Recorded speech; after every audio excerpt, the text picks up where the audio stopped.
Salm 14, smajtu ftit ilu, però ma importanx erġgħu semawh għad-direttur tal-kor ta' David. Li bla ħażin jgħid f'qalbu m'hemmx Alla. Huma jaġixxu b'mod korrott, jikkommettu opri abominevoli. M'hemm ħadd li jagħmel it-tajjeb. Is-sit jittawel l-isfel mis-sema lejn quliet il-bnedmin biex jarek kemm xi ħadd li għandu d-den, xi ħadd li jfittex il-Alla. Il-kol daru fil-ġemp. Il-kol saru bla siwi. M'hemm ħadd li jagħmel it-tajjeb, lanqas biss wieħed. Jaqgħu l-ħaddiema kollha tal-inikwità ma jafux li jieklu lin-nies bħalma jieklu l-ħobs u ma jsejħux lis-sit. Hemm huma f'waħx kbir għax Alla huma l-ġenerazzjoni l-ġusta. Intom twaqqgħu f'mistħija il-parir tal-afflitt għax is-sit huwa r-refuġju tiegħu. U l-salvazzjoni ta' Iżrael toħroġ minn Sion. Meta s-sit jirrestawra lil poplu ikkaptivat tiegħu, jalla Ġakob jifraħ. Jalla Iżrael jitenna. Amen. Il-messaġġ li għandi għalikom dal-għodu semmejtu ma temminx falla iblaħ. Is-salm qisu nkiteb u rajnieh mill-gazzetta l-ħarġet dal-għodu. Għaliex jiddeskrivi l-umanità b'tant ċarezza, jiddeskrivina tali aħna bnedmin illi kommettejna apostasija minn Alla, warrabnieh, keċċejnieh minn ħsibijietna. Apparti mill-grazzja tiegħu il-bniedem huwa allerġiku għal Alla. Ma jridx jaf bih. Għada traġika u hawnhekk David qiegħed jurina l-bluwa tal-ħżiena ma wkoll it-trionf aħħari tal-Alla. Alla se jkollu l-aħħar kelma, is-salvazzjoni tiegħu toħroġ minn Sion kif infatti nafu l-ħarġet u ħafna nies flok ma jibqgħu fil-gandott tal-bluwa traġika tagħhom Alla qiegħed jirrestawrhom lura lejh innifsu. Il-ħażen tal-umanità f'kuntrast mal-fdal ġust Alla għandu dak il-fdal ta' nies li ġustifikhom, li ħafrilhom, li jarfuh jħobbuh. Frattant, il-bqija tal-umanità David hawnhekk kif jiddeskrivija b'mod xejn komplimentuż. U ma jaġixxu b'mod korrott jikkommettu opri abominevoli, opri ta' jistkerraħhom. U messaġġ tant importanti da, tant importanti, illi l-istess salm bażikament insibuh repetut f'salm 53. Meta xi ħaġa jirrepetuta fl-iskrittura, ċert illi l-messaġġ tagħha Alla ma jdikx tisimgħu darba imma anke darbtejn biex jereq fil-kuxjenza tiegħek. David hawnhekk qiegħed jilmenta dwar il-bluwa morali u l-korruzzjoni tar-razza umana. Korruzzjoni u bluwa illi narawha kważi qed tiżdied u toktor u toħroġ fil-beraħ mingħajr mistħija.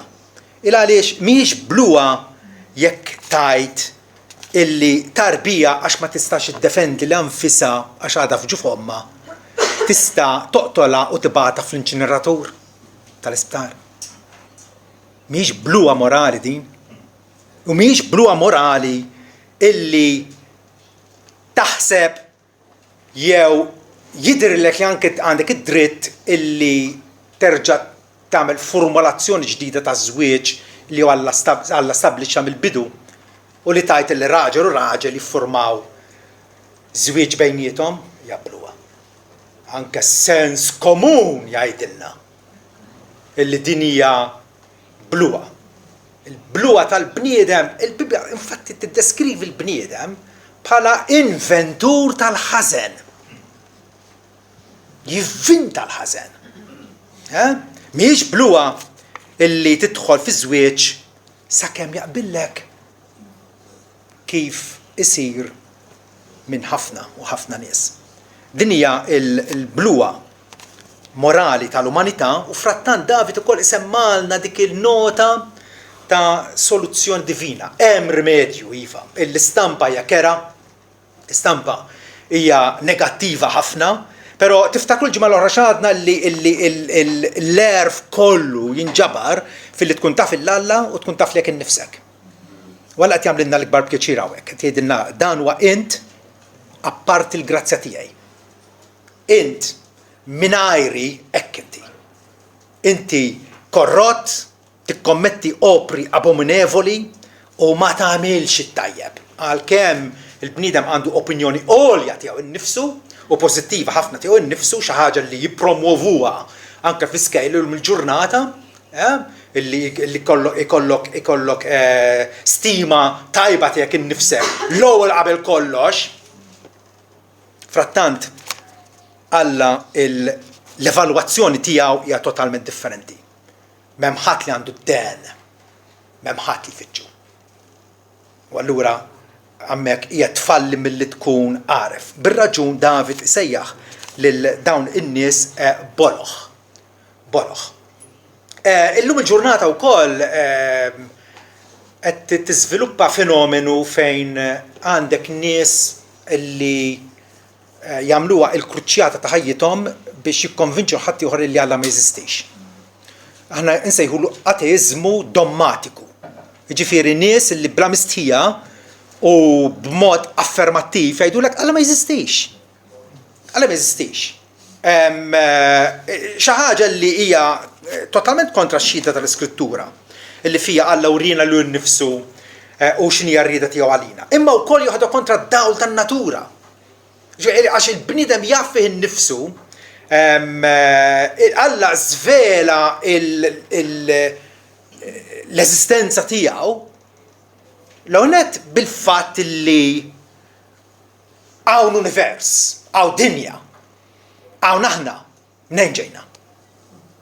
U ebda tweġiba mi hija sodisfaċenti ħlief illi Alla huwa l-oriġinatur u għal-bidu ta' kull maw.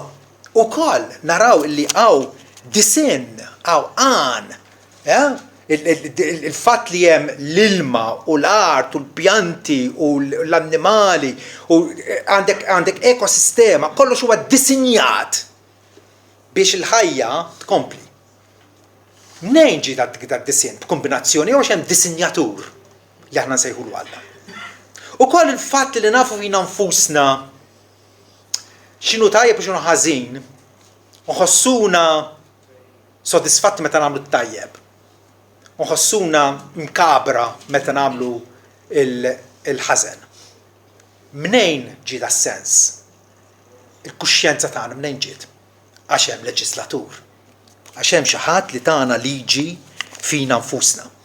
Ukoll jekk taqra l-Bibja, Bibja hija tant ktieb uniku, il-fatt illi tħabbrilna avvenimenti minn qabel, miet ta' snin qabel, illi mbagħad ġraw saħħew f'Ġesu Kristu. Huwa ktieb uniku, ktieb illi l-kritiċi u l-avversari tiegħu qatt ma rnexxielhom li jsibu żball ta' kwalunkwe xorta fih, u l-fuq ukoll il-fatt illi tgħid li m'hemmx Alla, imma taf illi fid-dinja għex wieħed Ġesu ta' Nażaret, illi klejmja li hu Alla. U tagħna evidenza kotrana li huwa Alla bil-mirakli tiegħu, bl-irxoxt glorjus tiegħu minn bejn l-imwiet. Kull mi jiġħad din it-testimonjanza huwa disonest.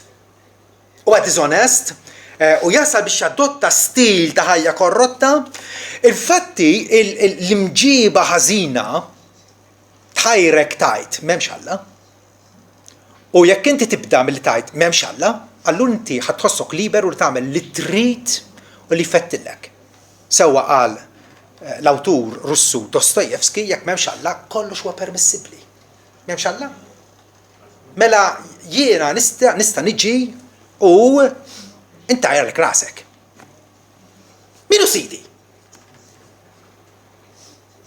Jekk m'hemmx Alla kollox huwa permissibbli.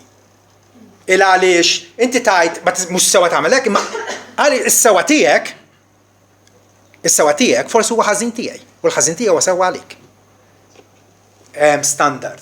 U dak l-istandard il-bniedem jafu U meta jiġħdu ikun qed ikun redikolu. Redikolu. C.S. Lewis, awtur Anglikan, jgħid l-atej, nies li ma jemmnux f'Alla, jesprimu l-furja tagħhom kontra Alla għalkemm fil-fema tagħhom ma jeżistix. Għandek nies intelligenti bħal Richard Dawkins u oħrajn miegħu, intelligenti professur l-Università illi għamilha il-missjoni ta' ħajtu biex jikkonvinċi n-nies li m'hemmx Alla. Imma jekk m'hemmx Alla, għalfejn dat-trabil kollu? Għalfejn dat-trabil kollu? Jiena ma nemmix il-fairies jeżistu, imma xi darba smajtuni nipprova nikkonvinċikom li l-fairies ma jeżistux? Jeżistux. Daqshekk. Allura dan nies bil-stand tagħhom huma avversarji tal-Alla għax jafu ma jemmettuwix bil-sienhom, ma jafu illi hemm Alla. Nies illi direttament jew bla mistija jiddikjaraw li Alla ma jeżistix huma ftit. Ftit. Però David hawnhekk fis-sound tiegħu qiegħed jirrappreżentanna tip ta' ateizmu aktar popolari, ateizmu prattiku. Jiġifieri, nies illi jgħidulek. Issa temmen f'Alla iva jgħidulek. Bla tlaqliq ta' xejn. Imma mbagħad il-bqija tal-ġurnata matul il-ġimgħa jgħixu bħalli kieku Alla ma jeżistix. U dak huwa ovvjament ateizmu aktar u aktar popolari, ma jċidux kategorikament u direttament, però il-mod kif jgħixu bħalli kieku Alla ma jeżistix u ma jridux illi jindaħlilhom. David jiddeskrivi lil dawn tip ta' nies bħala boloħ. Boloħ mhux għax huma stupidi jew m'għandhomx fenafjina, huma mentalment defiċjenti. Huma boloħ moralment. Huma moralment anke perversi il għaliex qegħdin jiġħdu is-sewwa magħruf. Fil-qalb il-bniedem naturali huwa mqarraq. Huwa mqarraq. Jaf is-sewwa u qiegħed jissopprimi dak is-sewwa, dik il-verità qiegħed jgħaddasha l-isfel, qed iżomma l-isfel għax hija kontrih. Tixed kontrih, u allura irid li dik il-verità jaħbija, kemm jista' jkun jaħbija ma jammettijiex. Id-dnub għama lill-bniedem u ma jħallihx jirraġuna sewwa. L-ateizmu mhux sempliċement problema intellettwali għax m'intix tifhem. Hija problema fil-qalb. Hija turija li inti trid tibqa' fid-dnub. Trid tibqa' tagħmel fattik u ma tirrikonoxxix illi Alla huwa s-sultan u s-sit fuqek li għandu l-jett u dritt li għajdlek kif timxi u kif iġġib ruħek għax hu għamlek.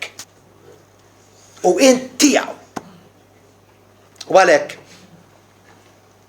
fi Ġwanni 3 vers 19 naqraw illi dan huwa il-ġudizzju jew dan huwa l-verdett illi Alla qed jagħti lilna l-koll. Illi ġie dawl fid-dinja, Ġesu dawl tad-dinja ġie għex fostna u bħala umanità bela x'għamilna sallabnieh ma' salib. Daqshekk nħobbuh lil Alla. Dan huwa l-ħaq ġie dawl fid-dinja u l-bnedmin ħabbew id-dlam aktarx mid-dawl. Tifhem ħati? Min jixtieq jgħix f'kamra mudlama aktarx mill fil-kampanja f'dik ix-xemx is-saħnu u taħjieħ. U frattant fil-qalb spiritualment aħna nies li nippreferu id-dlam. Il-bnedmin ħabbew id-dlam aktarx mid-dawl għax l-emejjel tagħhom kienu ħsiena. Dik hija raġuni. Għalfejn tibqa' fid-dlam għax l-emejjel tiegħek huma ħsiena u taf li huma ħsiena. U jekk ħatersa li d-dawl ħajikxfek bħala ħażin u korrott. Għax kull min jagħmel ħażen jobgħod id-dawl. U lanqas jiġi li d-dawl kemm il-darba Alla huwa deskritt fl-iskrittura bħal id-dawl. Psalm 27 il-mulej huwa d-dawl u s-salvazzjoni tiegħi. U l-bnedmin jobodu id-dawl. Hija sitwazzjoni illi naħseb jiena kollha kemm aħna nistgħu b'xi mod ieħor nirrelataw ma' din infatti Pawlu fil-Kolossin wieħed jgħidilna li aħna darba il-kol kemm aħna konna edewwa tal-Alla. Forsi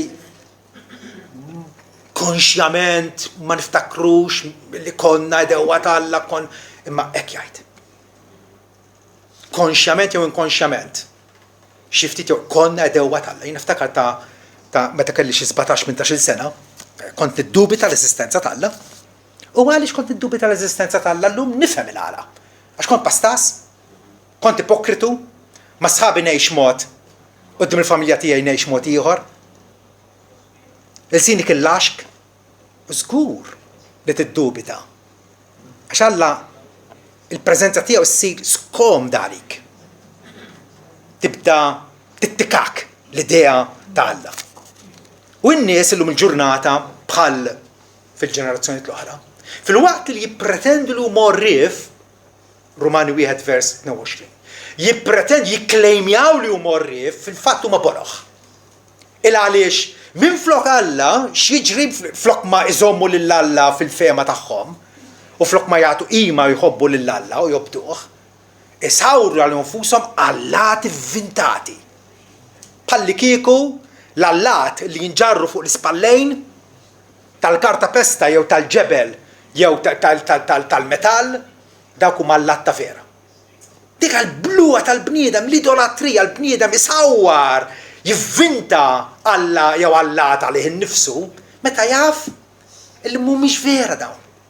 Imbasta jiskapula, imbasta jevita li l-Alla ħaj u veru. Alla li jirrivela lil nnifsu permezz ta' Sidna Ġesu Kristu. Jekk tammetti illi Alla tal-Bibbja jeżisti, allura ikollok tammetti li tinsab taħt il-liġi rjali tiegħu. Għaliex għal eluf ta' drabi il-Bibbja tiddeskrivi lil Alla bħala is-sit, il-mulej, il-ħakkiem, il-ħallieq tagħna. Illi ma ħallinniex immorru għarrajna imma għalilna eżattament kif għandna nimxu quddiemu. Jekk tammetti allura lil Alla, tammetti li tagħna liġi rjali u allura jkollok ukoll tara fil-inti kundannat għaliex dik il-liġi ksirta ripetutament. Kuljum, kemm il-darba kuljum. Fil-qiegħ ta' qalbu però anke l-atew jaf li huwa kontabli li Alla, jafa di. U jekk titliltaqgħu ma' xi ħadd xi darba u jgħidilkom Alla ma jeżistix u huwa ferm u sod u qed jinsisti li Alla ma jeżistix, temnuhx. Fuq l-awtorità tal-Iskrittura qed ngħidilkom temnuhx għax jaf fil-qiegħ ta' qalbu jaf illi Alla jeżisti. Qed igiddeb lilu nnifsu. Il-bniedem huwa giddib. Il-bniedem jitkellem il-gideb u l-falsità minn ġu fommu tgħidilna l-Iskrittura. Minn ġu fommu. Ara x'tip ta' evalwazzjoni jagħtina Apostolu Pawl fir-Rumani 1:29. Jagħtina lista twila li kważi ddejqek taqra ta' x'kapaċi jagħmel bniedem. Mimlijin b'kull deni, żena, tnewwa, rejba, malizzja, mimlijin ejraq, ġlied, ħażunija, iqassu fuq xulxin, jagħtu l-malafami jobodu lill-Alla, jgħajru kburin, faħħarin, jivvintaw il-ħsara. Ma jobdux il-ġenituri tagħhom, bla moħħ, ma jżommux kelmithom, bla ġibda naturali, ma jaħfru qatt, bla ħniena. U għalkemm jafu il-ġudizzju tal-Alla, jafuh il-ġudizzju tal-Alla, fil-kuxjenza tagħhom jafuh. Jafu l-ġudizzju tal-Alla. Illi dawk li jagħmlu ħwejjeġ bħal dawn ħaqhom il-mewt. Ma mhux biss jagħmluhom, anzi jieħdu pjaċir b'dawk li jagħmluhom. Mhux biss jagħmluhom huma nfushom, imma jieħdu bidejn xulxin u jgħidu inkomplu f'dal-ħażen. Għaqda waħda. Imma jafu is-sentenza tal-Alla jafuha. Għal darba qed ngħidilkom, jekk xi ħadd jgħidilkom jien ateist u sinċir f'dal nemmen, gidbuh. Gidbuh. Alla tefa' f'qalb il-bniedem, f'qalb kull bniedem, is-sens tal-eternità. Is-sens ta' kontabbiltà lejh. Ħafna nies ma jgħidux apertament li huma atej allura. Ma jgħidux. Għaliex jafu li dik il-pożizzjoni mhix tenable, ma tistax tiddefendija. Allura jammettu li Alla jeżisti. Imma mbagħad bil-mod kif iġibu ruhom minn ġurnata l-oħra juru illi la għandhom x'jaqsmu Alla, ma jridux, ma jinteressax minnhom. U ma bnedmin li ma jfittxux il-Alla b'mod attiv, b'mod serju, b'mod dedikat. U għagġen dejx b'dal-mod vera. U għagġen. Illi ħajtek qed tgiddeb il-professjoni tiegħek. Dak qed tgħid bil-sienek huwa kontradet b'dak illi qiegħed bl-imġiba u l-kondotta tiegħek minn ġurnata l-oħra. Għalhekk David jgħid libla ħażin jgħid f'qalbu, xi ħaġa qed jgħidha kontinwamenti f'qalbu, m'hemmx Alla. F'qalbu.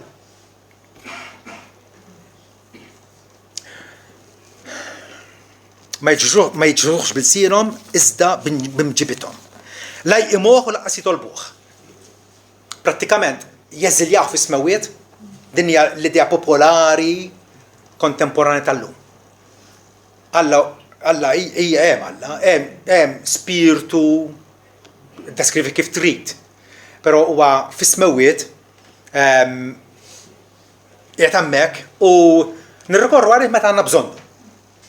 Meta għandna bżonnu, meta tinqala xi emerġenza, xi kriżi fil-ħajja, diħal l-isptar l-operazzjoni fenna fjena għandek xi eżami. Jew anke infittxu ħat-terapija, għandna bżonn daqsxejn terapija. L-idea li hemm Alla li qed juħsibna hekk. Per kollox huwa vag, ċertament mhux Alla tal-Iskrittura li tkellem permezz tal-profeti tiegħu, permezz ta' Ġesu Kristu. Alla li qiegħed hemm biex isolvilhom xi problema, qiegħed hemm għall-konvenjenza. Ma jridux li jindaħlilhom, pero jużawh, jew aħjar jabbużawh, meta iħossu l-bżonn tiegħu. Panadoz ma toħodhomx kuljum, toħodhom meta għandek bżonnhom. Il-Alla u l-Panadoz jismgħu xorta waħda. Hija sitwazzjoni traġika, aħna nafuha l-istorja ta' Alibaba li kien hemm dik bil-musbieħ torku joħroġ il-ġinn u li tixtieq jagħtihulek. Għal dawn l-atej prattiċi għallekku illi jippretendu li jaqdihom meta għandu bżonnhom, però meta m'għandux bżonnhom, meta huma m'għandhomx bżonnu, skużawni, jgħalquh fil-musbieħ hemmhekk tindaħ lin-nies. Kapaċi l-bniedem ikun daqshekk iblaħ iva. Dan huwa insult tal-Alla. Kif tħossok inti meta xi ħadd li ma jaħmlikx imbagħad jiġi daru mal-ħajt u jiġi jitolbok pjaċir? In-nies illi l-Alla jgħidu li inti qgħod hemmhekk tindaħ lin-nies ħanejxu kif irridu aħna. Atej prattiċi. Kif iħossu Alla ma' dawn in-nies? Frattant, Alla huwa tant twajjeb magħhom. Tant twajjeb magħhom illi provdilhom l-ikel, ittellalhom ix-xemx tiegħu fuq il-ġust u l-inġusti. Jibgħat ix-xita tiegħu avolja jikkritikawh illa xi inkonvenjenz issa. Xi ħiereġ x-xita. Bħalli kieku suppost Alla jagħmel għal konvenjenza tiegħi.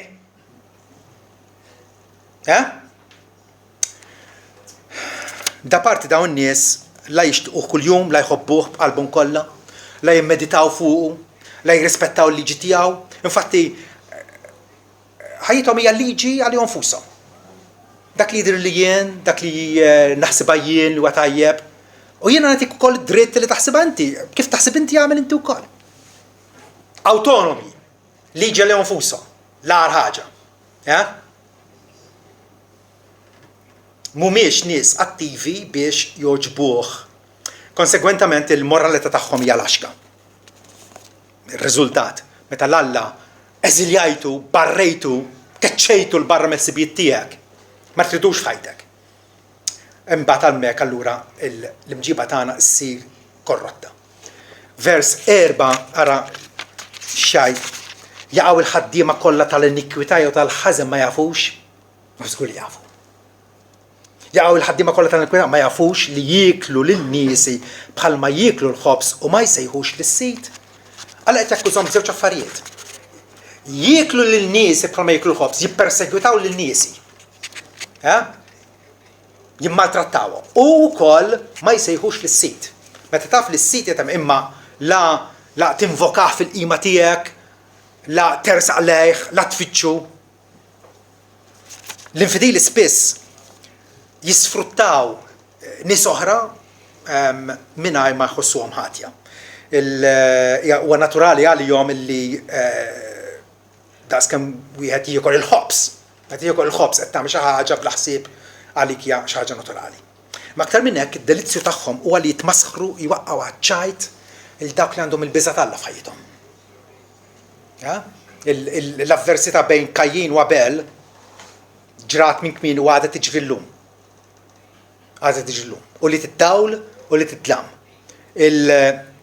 N-nies li jgħixu jew jidrilhom li kapaċi jgħixu mingħajr Alla f'ħajjithom għalkemm jafu li jeżisti. Xi spiċċaw jagħmlu il-nies li huma mifdija minn Kristu u jridu jsegwuh bħala tixxibli tiegħu u jridu jogħġbuh jittimbraw bħala nies antikwati, ma tafx li aħna avvanzajna minn għadna ngħixu fi żmien tal-ħaġar qime u tal-ġgantija. Issa sviluppajna, issa ara kemm evolvejna. Ħa toqgħod issemmi lil Alla u li tinġi l-Knisja u li nitlob u li nistudja l-Iskrittura. Dawk affarijiet tal-antik, daw ma affarijiet irrelevanti. Il-Bibja llum għandna l-psikoloġija moderna, x'Bibja. Dik it-tip ta' mentalità. Anke iżommuna bħal nies superstizzjużi. Fil-qiegħ ta' qalbhom però hemm tawar il-ħtija. Nies bħal dawn ma jistgħux jgħixu komdi. Kuxjenza clear, il-ħtija tawar fihom vers 5 jgħidilna hemm huma f'waħx kbir, waħx, terrur kbir. Għax Alla huwa mal-ġenerazzjoni l-ġusta. Alla mhux magħhom, imma man-nies li jarfuh u jħobbuh. Allura jafu li fl-aħħar mill-aħħar Alla huwa opponent tagħhom, huwa kontrihom. Ma f'waħx kbir għax Alla huwa mal-ġenerazzjoni l-ġusta. Ir-riżultat ta' world view mingħajr Alla, meta inti kif qed tħares fuq ir-realtà, kif qed tinterpreta l-ħajja, qed tinterpreta mingħajr Alla. Avolja Alla jeżisti, però prattikament m'għandix nambih li bħal dawk iċ-ċirkostanzi imwera, tifhom bad naf li nista' nħabbatlu u nippretendi li qegħdin mill-ewwel. Il-riżultat ta' world view mingħajr Alla huwa wieħed tal-waħx. Ara vers 1. L-ibla ħażin jgħid f'qalbu m'hemmx Alla. U allura bħala riżultat huma jaġixxu b'mod korrott jikkommettu opri abominevoli. Għandek Richard Dawkins u nies bħalu illi ħsibu biex jikkritikawna jgħidulna li aħna skaduti fuq wiċċ l-art. U ma jifhmux illi nies illi huma għandhom il-biża' Alla u jridu jgħixu sewwa jagħmlu ġejt fid-dinja. Il-Kristjaneżmu ġab il-liberazzjoni tal-mara, ġab il-liberazzjoni tal-ilsira, ġab l-edukazzjoni bih bdiet ix-xjenza moderna, kollu riżultat tal-Kristjaneżmu, tal-influenza tal-Vanġelu fis-soċjetà. Imma fejn kien hemm l-ateiżmu, fejn il-bniedem bħala filosofija ta' ħajja beda biex jgħid m'hemmx Alla, x'ġara? Ara x'ġara fi żmien il-komuniżmu ta' Stalin, fir-Russja. Ara x'ġara fil-komuniżmu taċ-Ċina taħt Mao Zedong. Ara x'ġara il-miljuni ta' nies sfruttati. Li spiċċaw maqtula. Kollu riżultat ta' ateizmu. Bir-raġun David jgħid li huma kommettew opri abominevoli. Opri ta' min jiskerraħhom. Din hija depravità totali tal-bniedem. Meta ngħidu l-bniedem huwa depravat, il-bniedem huwa maqtuħ minn Alla u ma jistax joġob illa Alla appart il-grazzja tiegħu. Mhumiex ħżiena skemm wieħed jista' N-nies tad-dinja mhumiex ħażin kemm kien ħażin Hitler pereżempju. Mhux vera.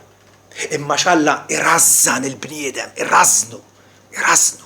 Jiġbidlu rriedni altrimenti d-dinja tagħna ssir infern. Meta Alla tela idu mid-dinja, d-dinja tant ħżienet kollha kemm hi. 99.999% li kellu jeqreda b'dullufju.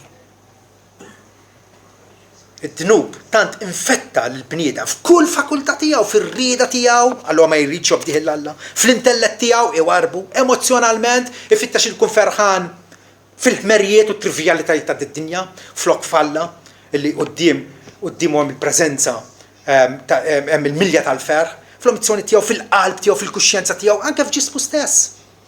Ġismu jużah biex esprimi l-għadwa tiegħu kontra Alla. Il-bniedem jixtieq jinsa lil Alla. Din hija il-fema tal-iskrittura dwarna. Nixtiequ ninsewh. Naħarbu minnu. Il-ġimgħa l-oħra nitkellem ma' wieħed qalli Alla jaf il-qalb tagħna. Mill-Buddist jew li qatt ma sema l-Vanġelu. Alla jaf il-qalb. Jina t-twifa, tant jafa u jara bħala korrotta u marida għal-mewt. Għatlu mux jgħet najda, Ġeremija. Ba' hekk.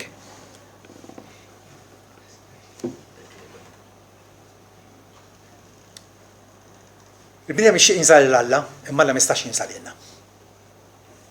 Impossibli.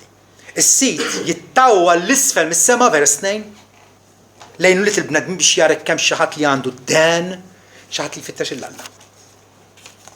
Il-bnija mixtieq li Alla jħallih waħdu, ma jfittax, ma jdejqux bil-liġi tiegħu. Mingħajr obbligi morali, jew jekk għandi obbligi morali insawarhom jiena li għan nifsi. Ma dan huwa possibbli. Għaliex? Għax fih ngħixu u nitħargu. U għandna l-istess esistenza tagħna. Xi ħaġa li Pawlu qala lil pagani intellettwali fateni żmien ilu. Aħna fih ngħixu u nitħargu u għandna l-istess esistenza tagħna. Tipprova taħrab minn Alla, ma fejn tista' tmur il-bogħod minn Alla. Jekk nagħmel sotti f'Xeol David qalu hemm tinsab. Jekk naħrab fuq ġwinħajn l-odwa u ndili hemm tinsab int. Ma tistax taħrab minn Alla. Fuq jiddependi kull nifs li nieħdu, jiddependi fuq Alla. Daniel kellu l-kuraġġ kbir illi jixli l-Belshazzar, it-tifel ta' Nebukadnezzar. Illi dan biqżies u bi profanità kbira xorob mill-tazzi u mill-reċipjenti tat-tempju misruqa minn Ġerusalem. U biex jiċċelebra rebħa tiegħu kien qiegħed jikkalpesta l-isem tal-Alla. U qallu Daniel inti rfajt li jekk nifsek kontra s-sit tas-sema u ġib quddiemek il-kisien ta' dar u xrobt l-imbit minnhom int u l-barat tiegħek in-nisa tiegħek miż-żewġa l-konkubini tiegħek faħħart l-allat tal-fidda, tad-deb, tal-bronz, tal-ħadid, tal-injam, tal-ħaġar li la jaraw, la jisimgħu u lanqas jifhmu.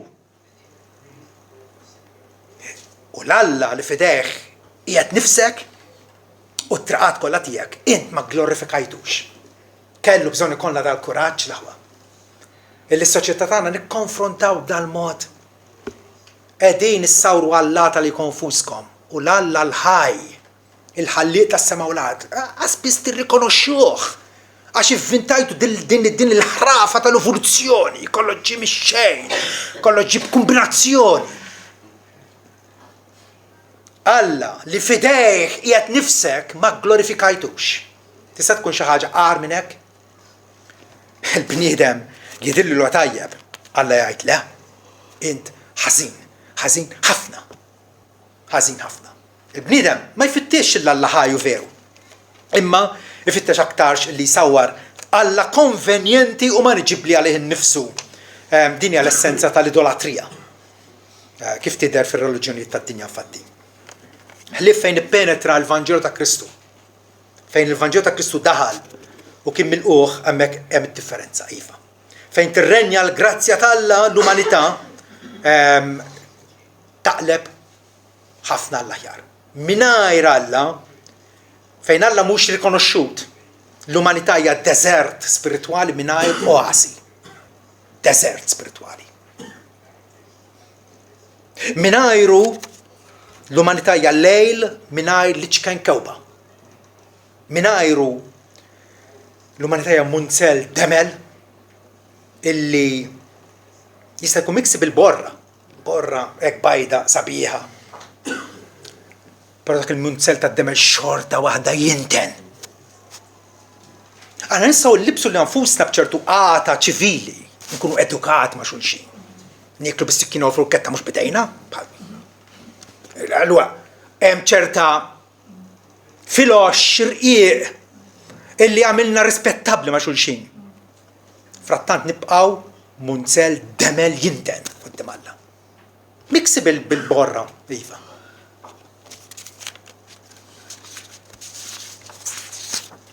Fu dal-isfond ikraħ David jixxen għas-salvazzjoni, iva.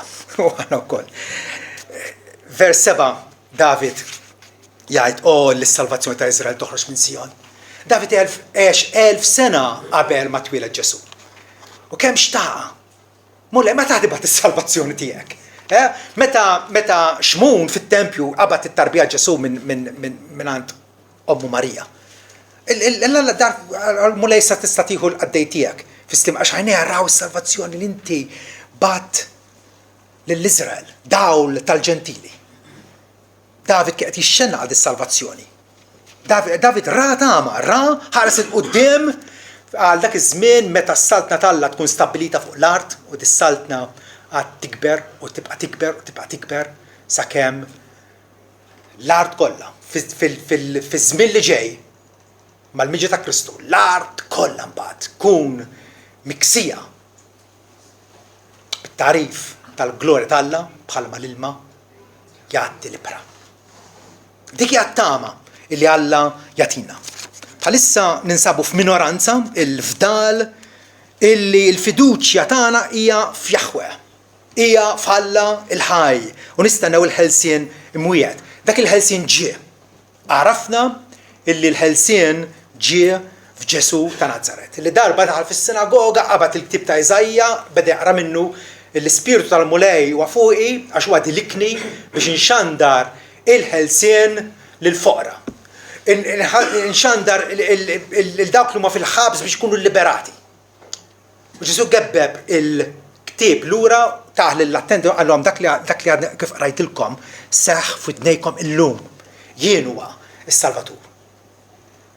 It-tama tagħna hija imwettqa. Dak li David antiċipa, dak li Abram ukoll xtaqa għalih, Ġesu stess qal, Abram eżulta illi jara il-jum tiegħu. U raħu feraħ. Raħ bil-fidi. Illi Alla ċertament xi darba kellu jibat Salvatur. Meta waslet il-milja ta' żmien Alla bat il-libnu mwieled minn mara imwieled taħt il-liġi biex jifdi lil dawk li kienu taħt il-liġi. Ġesu fdina, xtrana minn taħt il-saħta tal-liġi. Il-liġi tikkundannana. Imma Ġesu jatina il-libertà.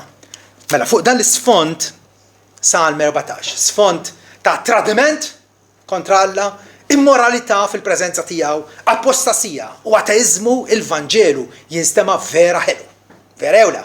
Il-Vanġelu jinstema melodjus għal dawk il-widnejn, għal dik ir-ruħ illi taf li offendiet il-Alla. O li s-salvazzjoni tiegħek toħroġ minn Sion. Illum nafu dik is-salvazzjoni ġiet. Dik is-salvazzjoni ġiet. Min jisma' kelm tiegħi Ġesu Kristu u jemmen f'dak li batni għandu l-ħajja eterna u ma jiġix għal ġudizzju. Anzi, ikun għadda mill-mewt tal-ħajja. Mela Pawlu jgħidilna li dawk li għamlu dawk il-żiżijiet kollha. Dik il-lista twila ta' dnubiet li qrajtilkom. Jafu ħaqhom il-mewt. Frattant, Ġesu jgħid li mjemmen fija għandu l-ħajja eterna. Alla l-istess Alla li offendejna u ġlidna kontrih u Alla li jersaq lejna u jrid li ħaddanna miegħu. U iva hija d-deċiżjoni tiegħu. Id-deċiżjoni tiegħu fis-sovranità imbierka tiegħu Alla jaqlibna mid-dlam mad-dawl. minn taħt id-dominju ta' Satana assaltna ta' ibnu il-maħbub. Aħna l-Kristjani. Hemm ħafna professjonijiet fid-dinja le? Professjonijiet ta' tabib, avukat, notar, u meta jilħu jiggradwaw fl-università, kulħadd imur jaħdulhom bidejhom jgħidulhom prosit, tħadimt, studjajt u issa għandek il-professjoni tiegħek.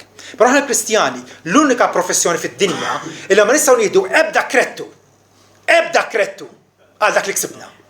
Għaliex? Għax huwa kollu ir-riżultat tal-grazzja tagħna fil-qalb tagħna. Qalb ġeblija li Alla sawwara f'qalb tal-laħam li tixtiequ, li tfittxu.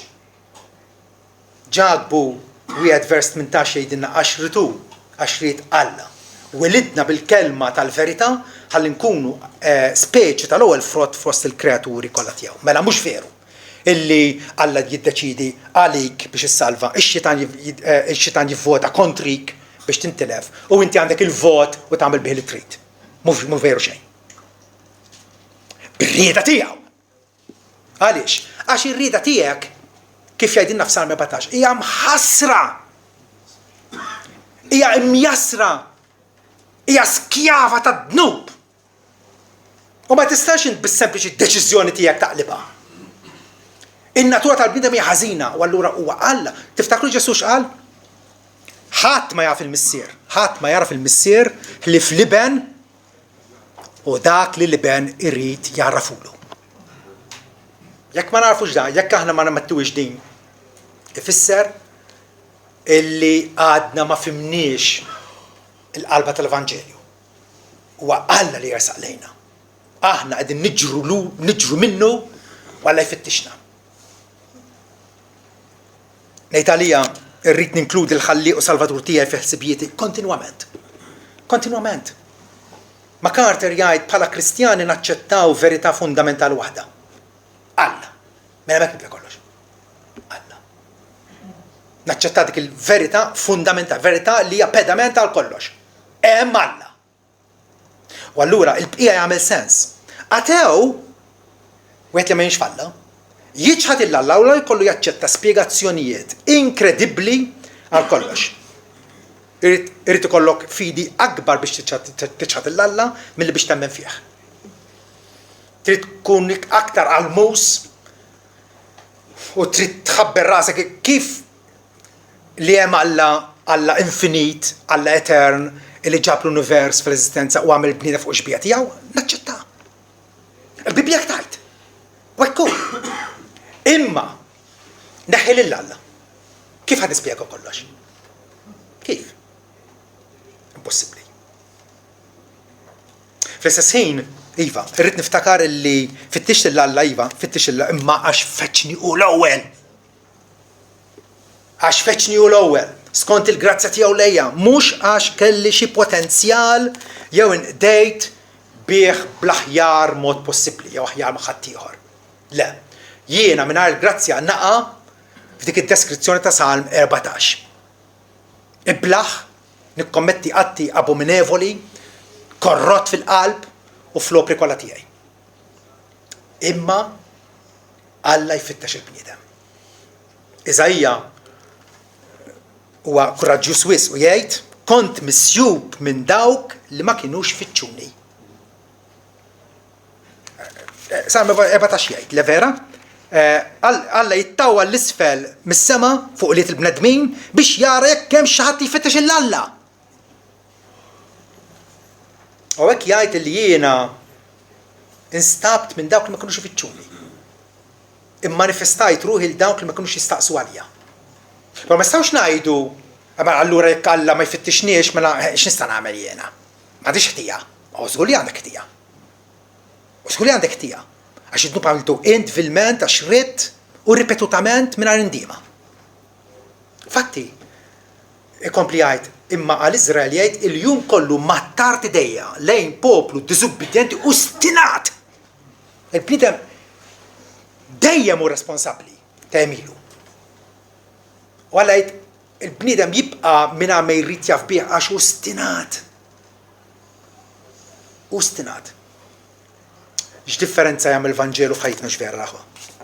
Il-Vanġelu Alla sabna fuġittivi minnu inbedin minnu, ma rridux nafu bih, u frattant Alla tagħna qalb illi tridu. U issa rridu nħobbuh, rridu nixxierku miegħu, rridu ngħixu għalih, rridu nkunu ta' glorja u ta' sebħ għalih. Dan huwa kollu il-frott tal-grazzja tal-Alla. Amen.